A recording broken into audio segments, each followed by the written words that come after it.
I'm Ron Strauss. I'm the board chair of the Doylestown Historical Society, and welcome this afternoon.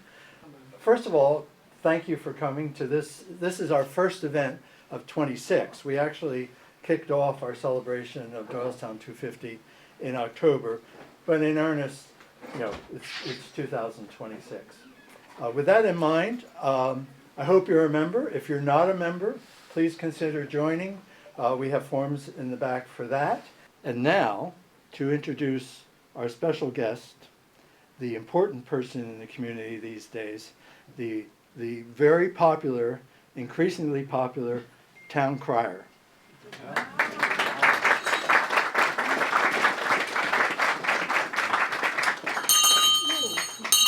Hear ye! Hear ye! What a smile. Good people, neighbors and friends, pray give ear and kindly attention. This day we gather not for trade nor tidings, but to hear the story of a man of note. General William Watts Hart Davis, soldier, scholar, and servant of public good. A son of Pennsylvania, he served with honor in times of war and with pen and voice in times of peace, preserving the history of our Commonwealth and the lives of those who shaped it. Through his service and writings, General Davis sought understanding, duty, and remembrance, that future generations might know their past and learn from it wisely. Therefore, good people, settle thy minds and open thy ears as we now invite our speaker, Mike Campbell, President Board of the Civil War Roundtable, to share the life and service and legacy of General W.W.H. Davis. God grant us attention and let the lecture begin.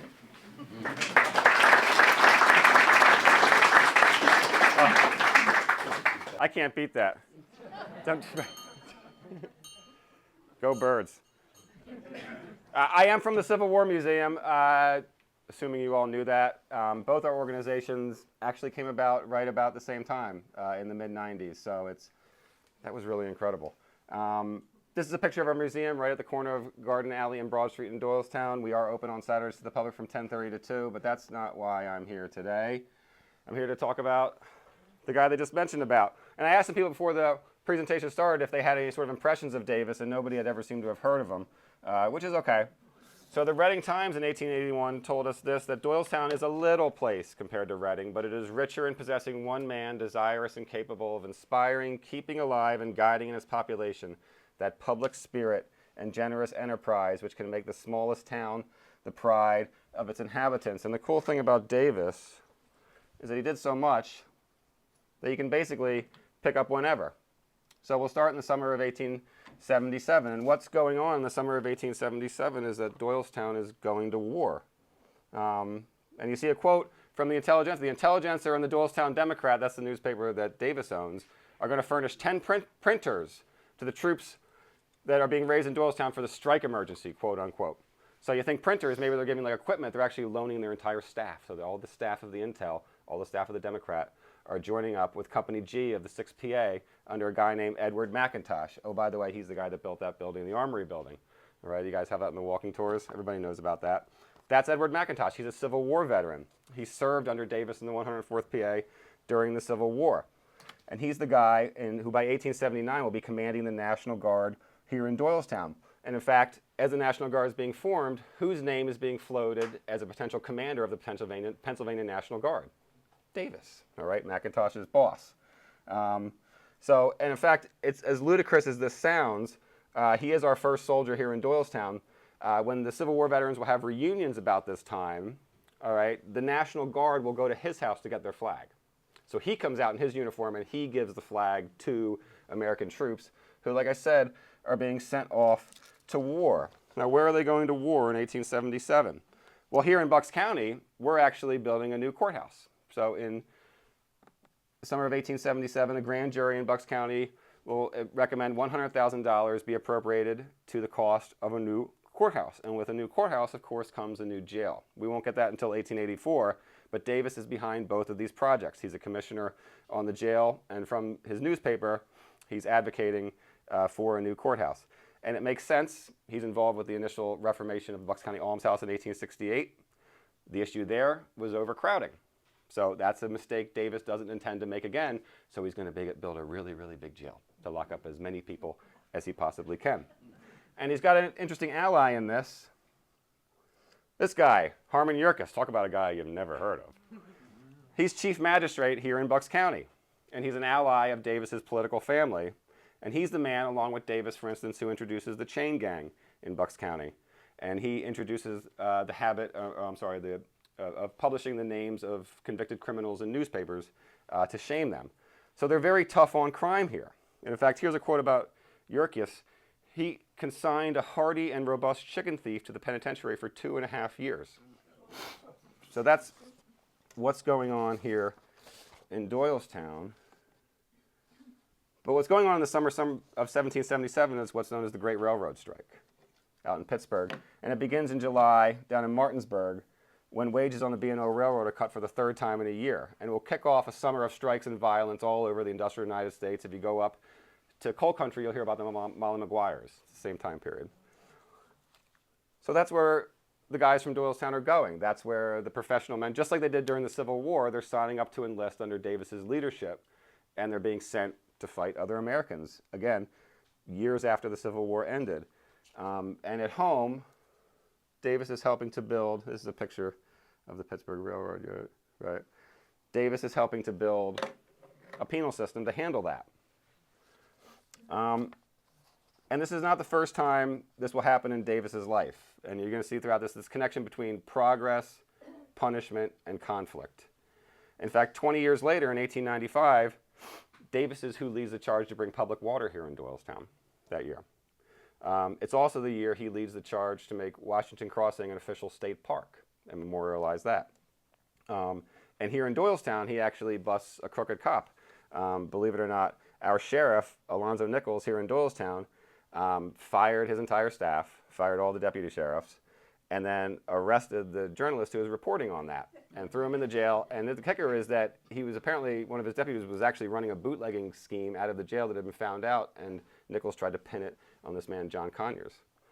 And it's Davis who stands up and bails the man out. And it's Davis who leans on Judge Yerkes to get Nichols reprimanded, is when the company stays in office. But that's what Davis will do. And there's a nice picture of him later in life about this time period. So for instance, this is where he grew up, down in Southampton in Davisville. That's named after his family. His father is a miller down there. This is the old mill. And it's, I don't know if you can see it, but like look at all the cribbing underneath there and like all these sort of offcuts. And it's obviously cobbled together, and these are poor farmers who got kind of lucky because the father, John Davis, is connected to Andrew Jackson. When Andrew Jackson becomes elected, he will let John Davis becomes postmaster in Southampton, and that's what becomes Davisville. He builds Davisville around that post office, which is the home base. And during the Civil War, this actually still exists. He has the 4 fingers on his right hand blown off by a shell, and it's an interesting story. He will actually teach himself to write with his left hand, and then later in life relearn to write with his right hand. So if you go down to the Bucks County Historical Society, you see stuff. It looks like a child wrote it. It's all over the place. You're like, that's a guy who got his hand blown off during the Civil War, which fascinated people throughout the end of his life. You're going to get a story about that in a little bit as well. But that's essentially what's Davis doing. What else is he doing in the mid-1890s? In the mid-1890s, Davis is trying to go to war again himself. All right, this guy just can't give it up, apparently. And he's advocating heavily for American military involvement in the Philippines and Cuba. And he even advocates to raise his own brigade of troops, and he's going to command them just like he did during the Civil War. All right, and that's here. He's just so outraged by the plight of the young Cuban patriot, Senorita Evangelina Cisneros. Everybody knows who she is, right?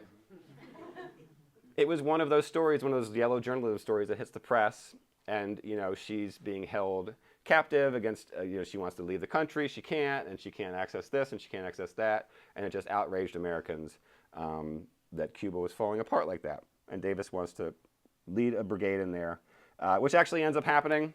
So another thing he does, this is John Gordon right there. John Gordon was a Confederate general during the Civil War, and he becomes a senator from Georgia after the war. And he really finds his identity in this kind of militant patriotism of this period, where he's able to present the South as the sword and buckler of American might around the world. And Davis is getting letters from around the world at this point from European friends and things like that, how badly things are going in Europe, how violence is everywhere, and people are arming, they're arming, they're arming. And we don't apparently have to do that here because they want our help. So there's actually a great quote. The U.S. are the fortune of human happiness. This is a letter somebody wrote to Davis in 1886. And we are awaiting here the United States of Europe. That's pretty cool. This is the only form of government which can save our old civilization and give us freedom. We are crushed under the standing army. We are in a state of failure, and the poverty and ignorance of the multitudes are astounding. So the guy, the EU, like 80 years ahead of time, and he's writing to Davis about it because it's something that Davis believes. But anyway, John Gordon, Davis will bring him here to Doylestown. He goes on a tour of the country talking about the last days of the Confederacy. And this is really a lot of where our lost cause mythology comes out of. It's being pitched to Union Civil War veterans themselves. He's going in throughout the North talking to Union Civil War veterans about the heroism of the Southern soldier, about the brilliance of Stonewall Jackson, and things like that. And Northerners are just buying it up. White Northerners are just buying it up. And Davis will bring him here to Doylestown, and he will perform, or he will give his presentation at Lenape Hall before a much bigger audience than this, quite frankly, although this is great, to rave reviews.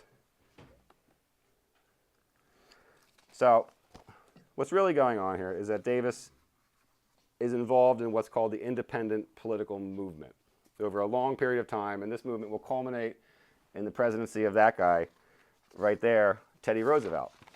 And he's good friends with John Wanamaker. I'm sure you've heard of him. You see his picture there. The other guy is Alexander McClure. You may have heard of him.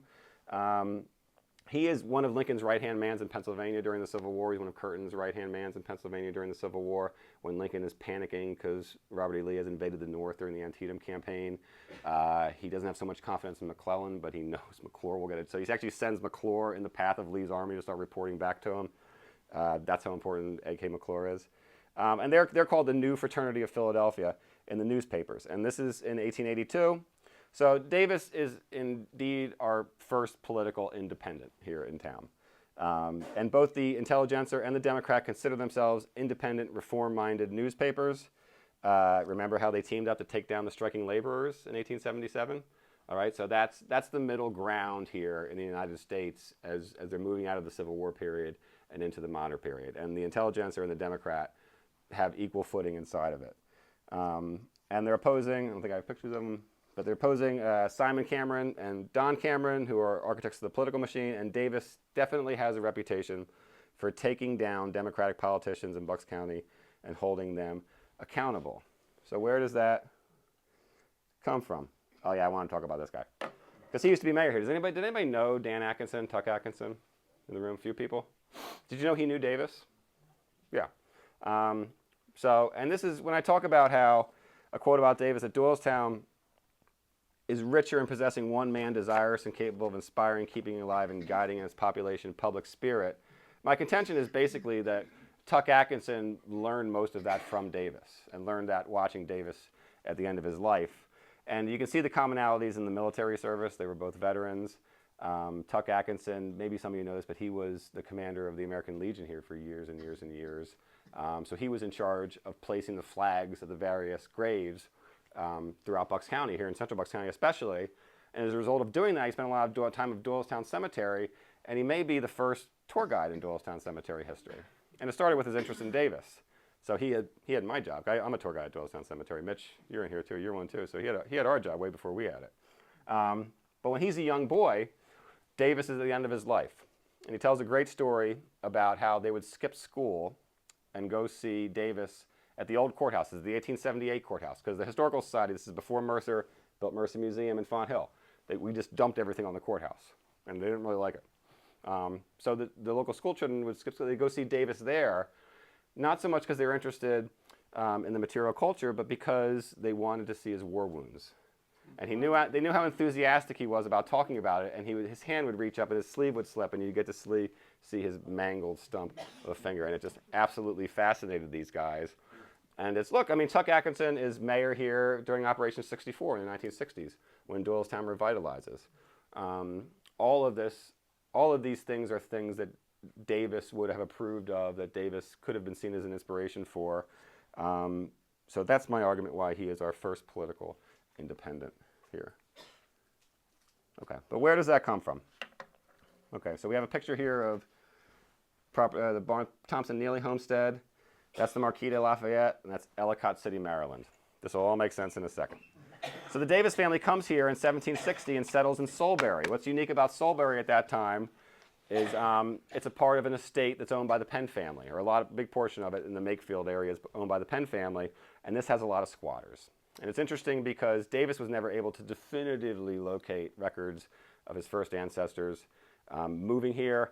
It's definitely possible they were squatters.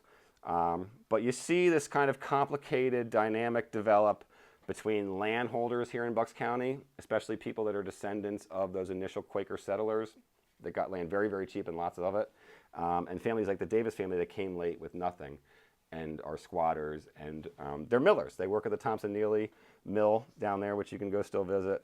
And politics is obviously in the colonial period dominated by the landowning class here in the county. And times are tough, especially for the landless. It's very tough for the landless before the Revolution. But milling would have meant opportunities because roads are opening up, right? You all know when all the roads, right? Like Street Road, I think 1720, right? Yeah. So, but this is about the time, the mid 1700s, when the big roads around here are beginning to open up. And what happens is that's the first ancestor, William Davis. The next generation fights in the Revolutionary War. All right, and actually his grandfather, this is William Watts Hart Davis's grandfather, John Davis, he pulls the Marquis de Lafayette off the battlefield of Brandywine after the Marquis de Lafayette is shot and left for dead and saves his life, and aids him, carries him up to a house in Bethlehem where he recovers.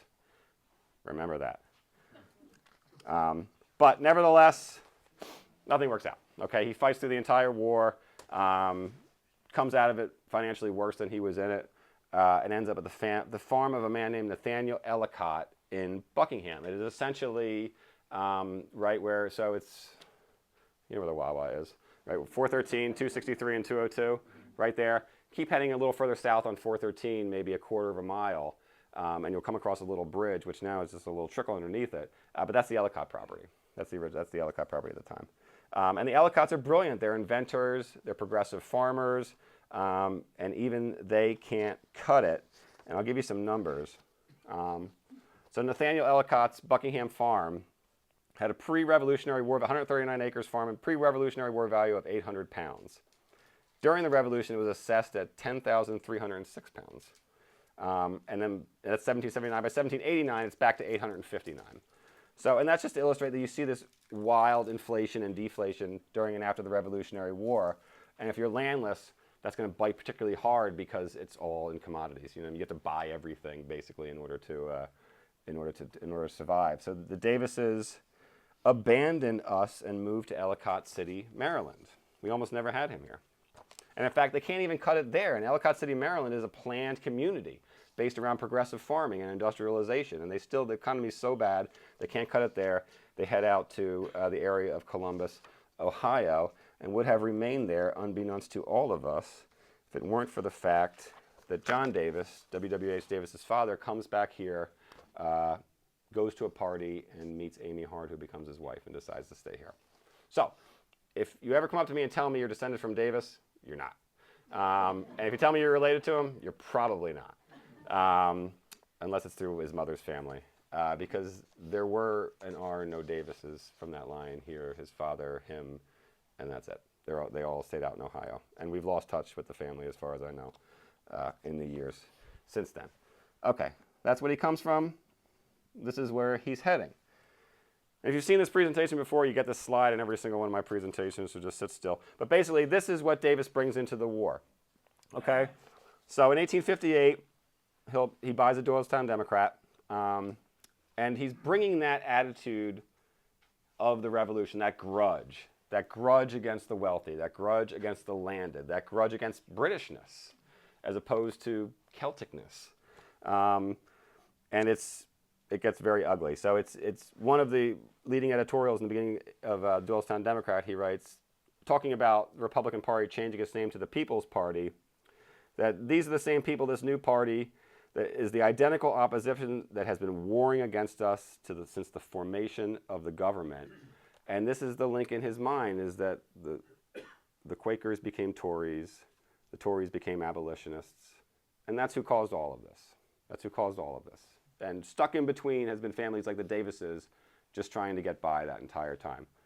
And never being able to be included, always on the outside looking in.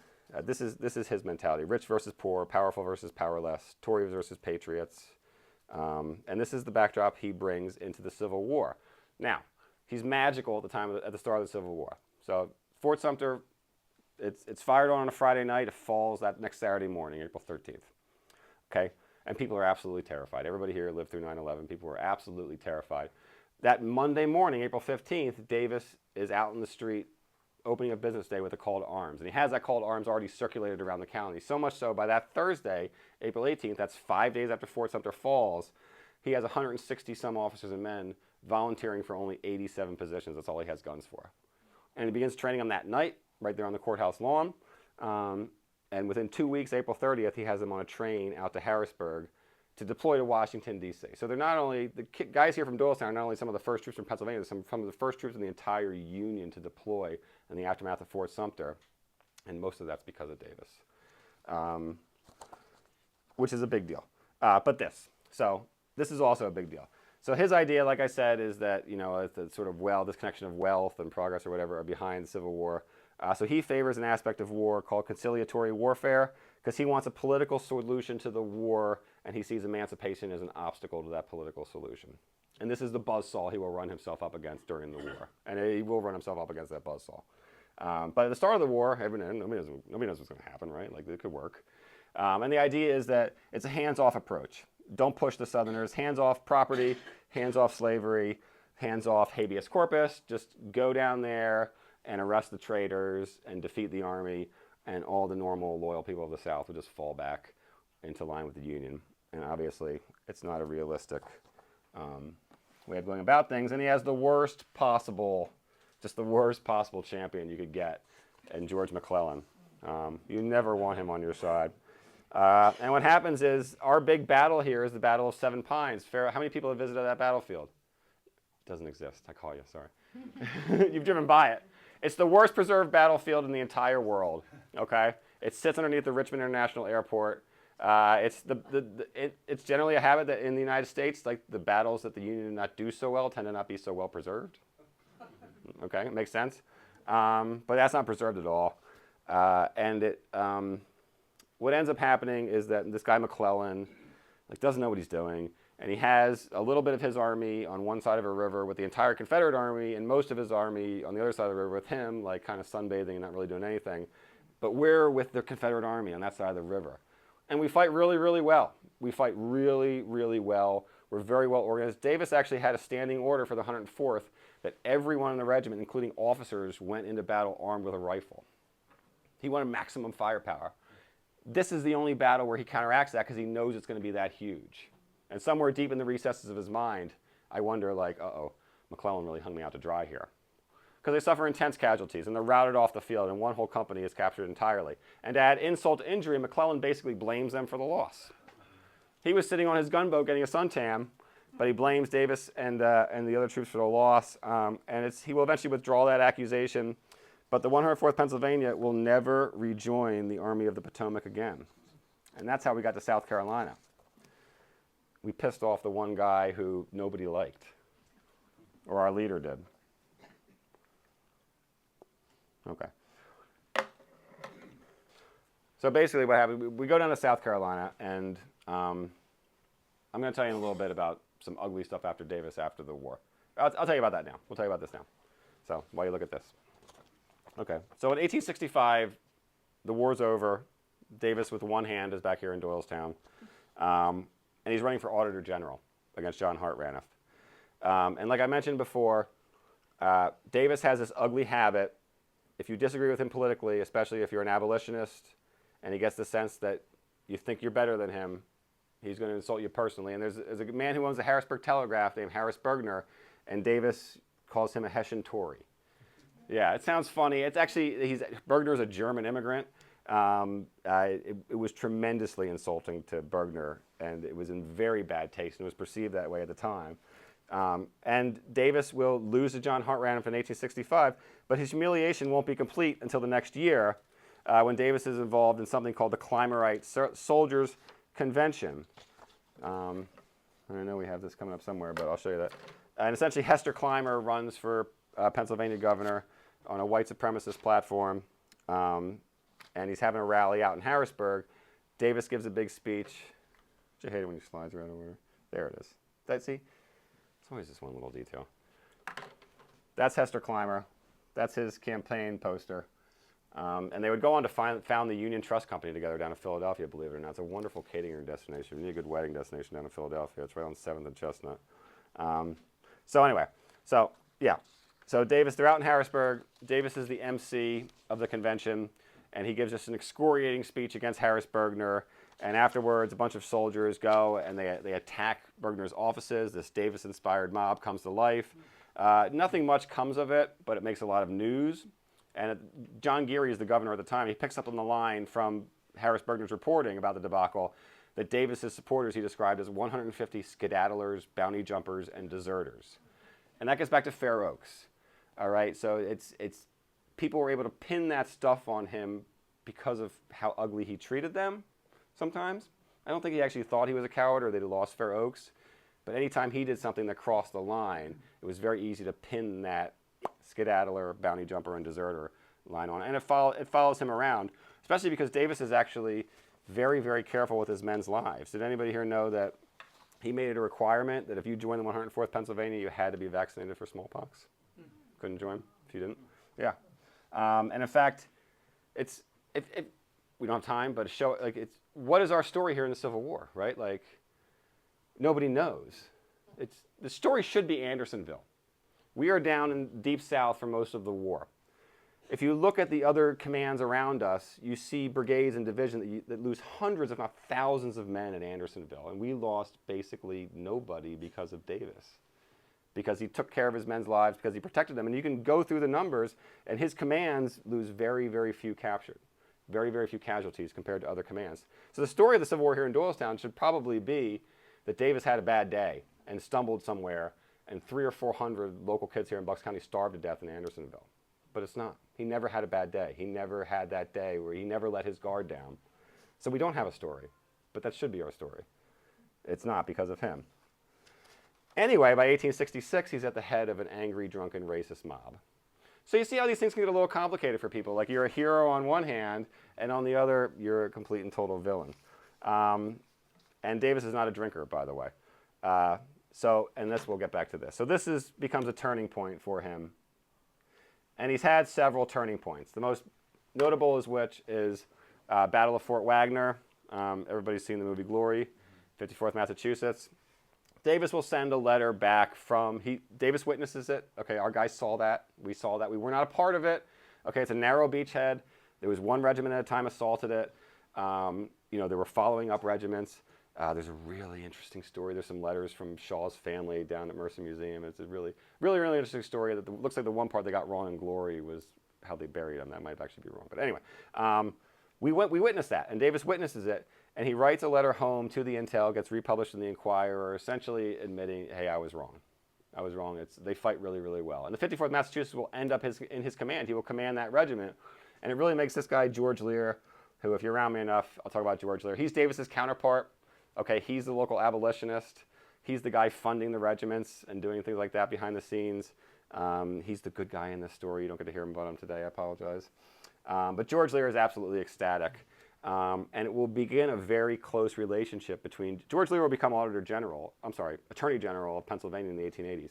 This will begin a very close friendship between Lear and Davis. And when Lear is Attorney General, he's forced with accusations of corruption. Davis defends him. And it's a good opportunity now to talk about it. I'm going to talk about it a little bit.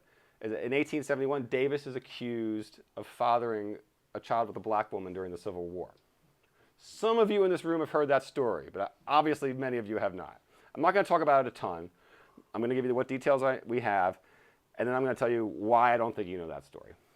So essentially, a woman named Rhoda Buck turns up in Bristol, and she goes to meet with a man named Jason Morris. She comes out of Jason Morris's office and starts telling people in the streets of Bristol that her child, who's with her, was fathered by William Watts Hart Davis during the Civil War. She's from South Carolina, and she's come up here to confront the man who left her with this child. What seems to happen next is that word gets back to Davis, and somebody confronts her about it, and she's informed that Davis is most likely going to file a defamation suit against her, at which point in time she desperately tries to retract her story. And it, in my opinion, is not permitted to. And anybody ever heard of the Mina Chapman murders? You guys know that story, right? Down at Andalusia, the Cuban lover and the young wife. And what happened? All right, he gets hung, and everybody locally, they knew he was behind it. But I'm sorry, he gets hung. He gets hung. But everybody locally knew she was involved. He didn't do that to a woman or whatever. I think what happens here is that it seems to be that, because Rhoda Buck is put on trial for defamation with Jason Morris. And George Lear represents Davis. I mean, George Lear had been an abolitionist since the 1840s. The idea that I think he would have represented Davis if he thought there was any chance that was Davis's child, I'm not so sure he would have. But he does. And he makes the case that Jason Morris coerced Rhoda Buck into making these accusations. And they make a very compelling case that happened, except that Rhoda Buck will not admit to that. She's going to jail either way. So that's why I think you've never heard that story. Because as soon as you hear about it, you think, oh man, like he did it. And it's very easy to slander Davis just hearing the story. But once you hear the details of the story, it really feels like a great injustice what happened to her. So it's one of those things nobody really wants to talk about, I guess is what I would say. But you kind of know where I stand on it. If you choose to pursue it further, you have my blessing for sure. Okay, so last date here, winter of 1880. And see, we got to talk about the Civil War without actually talking about the Civil War. This is the cool thing about the Civil War. So what's going on by the winter? By the winter of 1880, Davis is basically exhausted politically. So like I said, it's the Climberite Soldiers Convention. That reputation of being a segregationist and just a nasty guy has followed him around. When he's in the Civil War, he commands his brigade for most of the war. And he has 3 junior officers, Henry Hoyt, Harris Plaisted, and Charles Van Wyck. They command the other regiments. By 1880, Harris Plaisted is governor of Maine. Henry Hoyt is about to become governor of Pennsylvania. And Charles Van Wyck is about to become a senator from Nebraska. The highest elected office Davis ever held was town council here in Doylestown. He's a Democrat. They all switched to being Republicans. So he's exhausted. He basically gives up politics in that sense and focuses strictly on Reformation. And he's a reform guy for the rest of his life at that point. He actually takes up hiking and ends up with the leading Republican politician, becoming very close friends, and they become hiking buddies. I swear, like they hike from like Towanda back here to Doylestown. And somebody said something about Newtown, and when he comes back from that hike, he actually makes a bet that he can hike from Doylestown to Newtown, to Davisville, and back to Doylestown in one day. And he does it, but he gets to Newtown first and collapses in the street.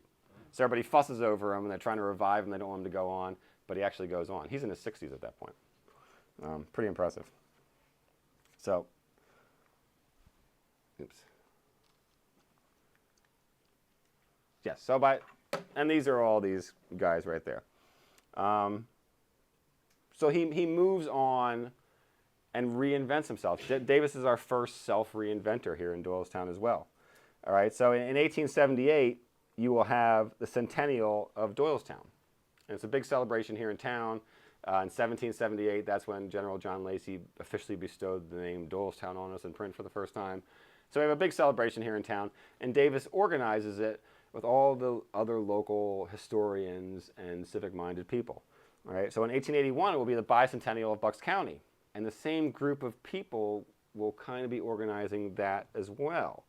We'll get back to that. In between there, in 1878, he will go to Paris.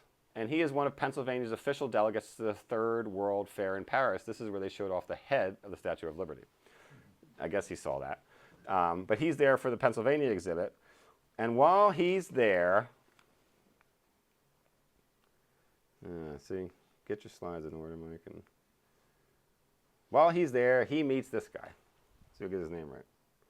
Edmond François du Motier de Lafayette, the Marquis de Lafayette's last living male descendant. The Davis family and the Lafayette family stayed in touch. How about that? That's pretty cool. So you pull the Marquis off the battlefield. You meet the Marquis when he comes back here to Bucks County in the 1820s.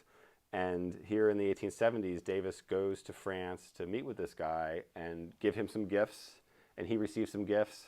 So apparently, I had someone from Princeton do all the translation for me.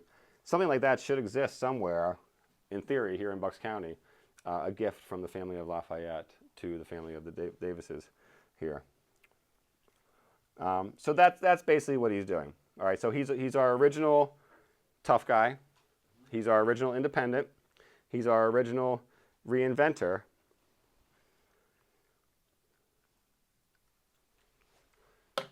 And he's also our original weird history dude, okay? And I think you guys know who I'm talking about, which is his protege. I want to be very clear about that. So I'm going to read Henry Mercer. So it's when Davis dies, or eulogizing him, Alfred Pershaw, who helps run the Bucks County Historical Society, runs the Intelligencer, he refers to Henry Mercer as Davis's quote-unquote associate in making the Historical Society the success it has reached.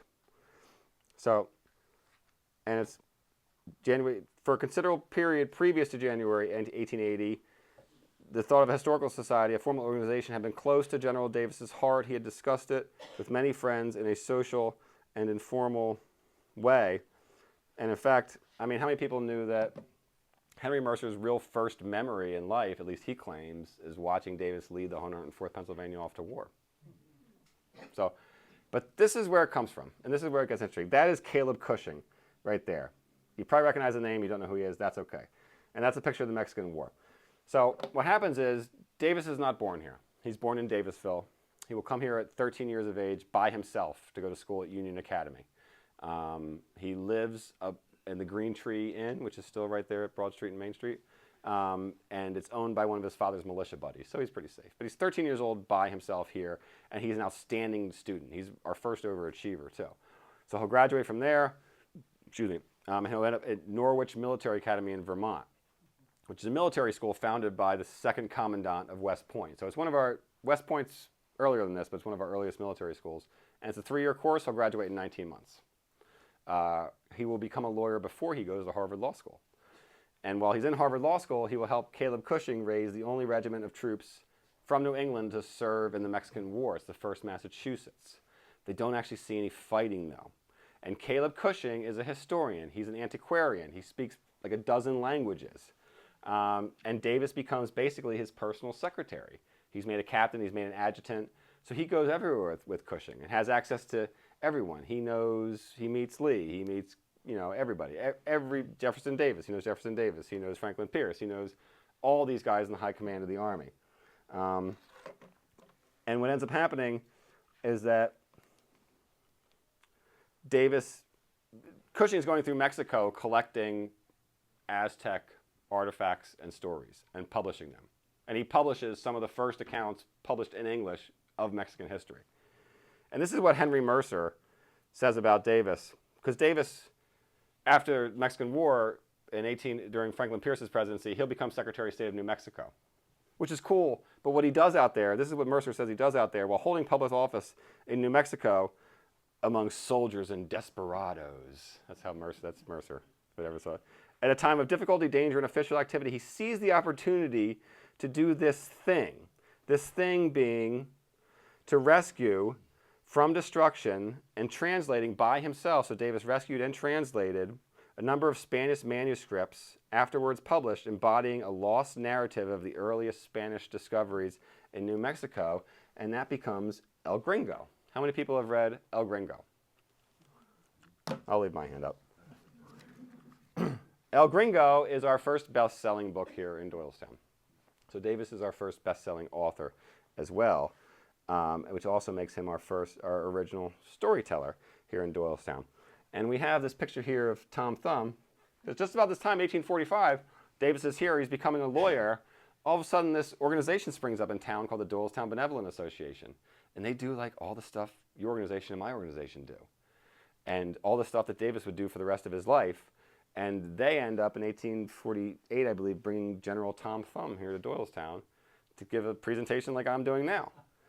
And this is Davis. Like, he doesn't actually take credit for it, but if you look at the timing, it's Davis is right there. He's the person with the interest, and he's the driving force behind this. And we also know that by this time in the 1840s, he's going around the county collecting what would eventually become the history of Bucks County, which is published in 1875. So already by the 1840s, he's organizing stuff like that, and he's going around and collecting the history that he's going to later write about. And he's a hit. He's a hit speaker, talking about Mexico, talking about New Mexico. He's enormously popular. And he will publish what becomes the definitive history of Bucks County, in History of Bucks County. Okay. But what does all this lead up to? So the group that organized the Doylestown Centennial, the group that organized the Bucks County Bicentennial, like the band stayed together. That became the Bucks County Historical Society. All right, and it happened, it stayed together because Davis, with the force of his will, made it happen. And you wouldn't believe it, except that, you read the things that people who helped him find it say, and that's exactly what they end up saying.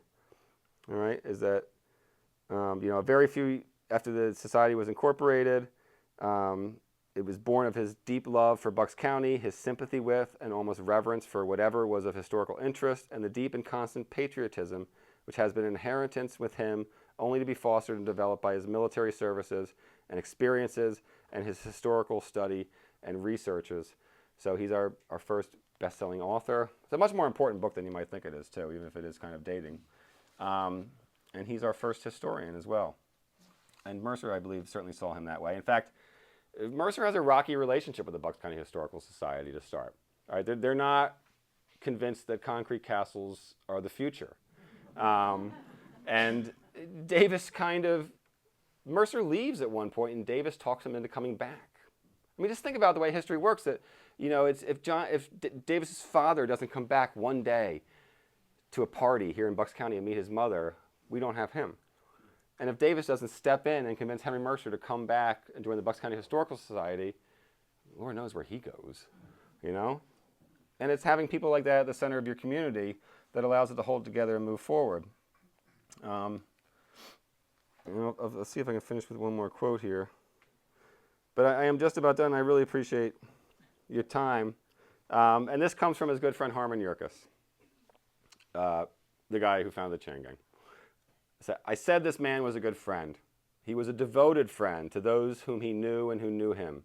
He had those qualities of a friend which are shown in quiet and unostentatious effort to assist the weak, the struggling, and the friendless. And he was not, as we all know, a bitter enemy. He was forgiving. He felt it his place in society to help upbuild and promote the welfare of all and the well-being of the community in general. And that is the reputation he carried into eternity, as somebody who helped preserve what we were lucky enough to inherit. So thank you very much for having me. I'm free to take any questions or any comments.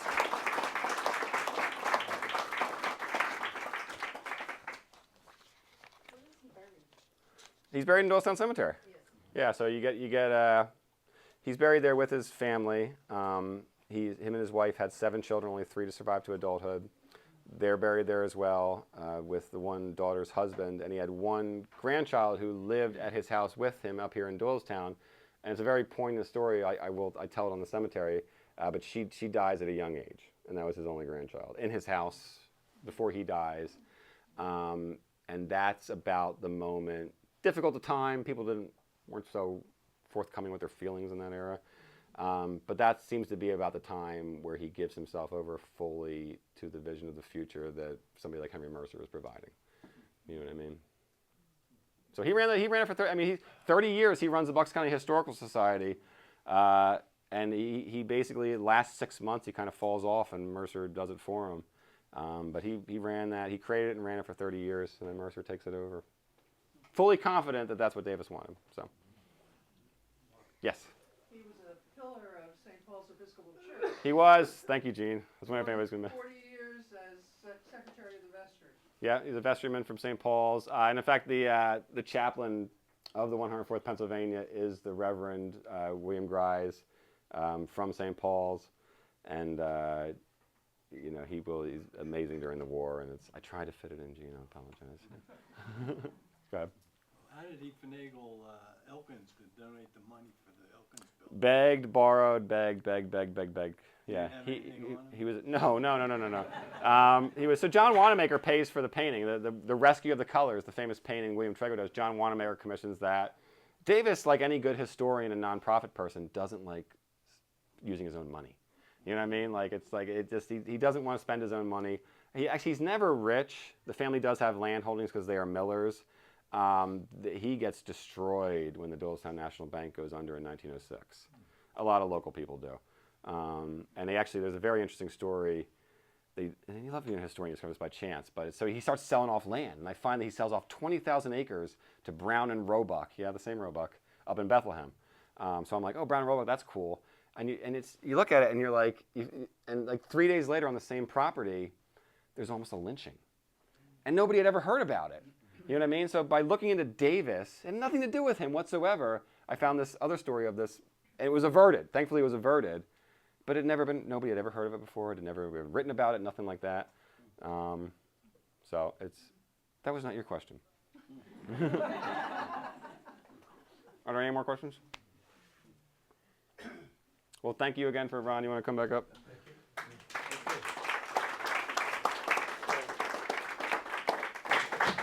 Your substantial compensation for this afternoon. Thank you. Thank you. So I take it the only thing he didn't do is play football? So he misses that. I'll say this: he misses that and go Birds. I told you I'd get you out of here in time for kickoff. And Yerkes in the eulogy says that people these days and age all they want to talk about is football. But when they used to ride in the buggy back from church, they talked about fear of the Lord. So Davis comes in on that wave of the the second Great Awakening, and he goes out with baseball and football being played here in Doylestown. Absolutely. Yeah. Thank you very much. Thanks, Ron.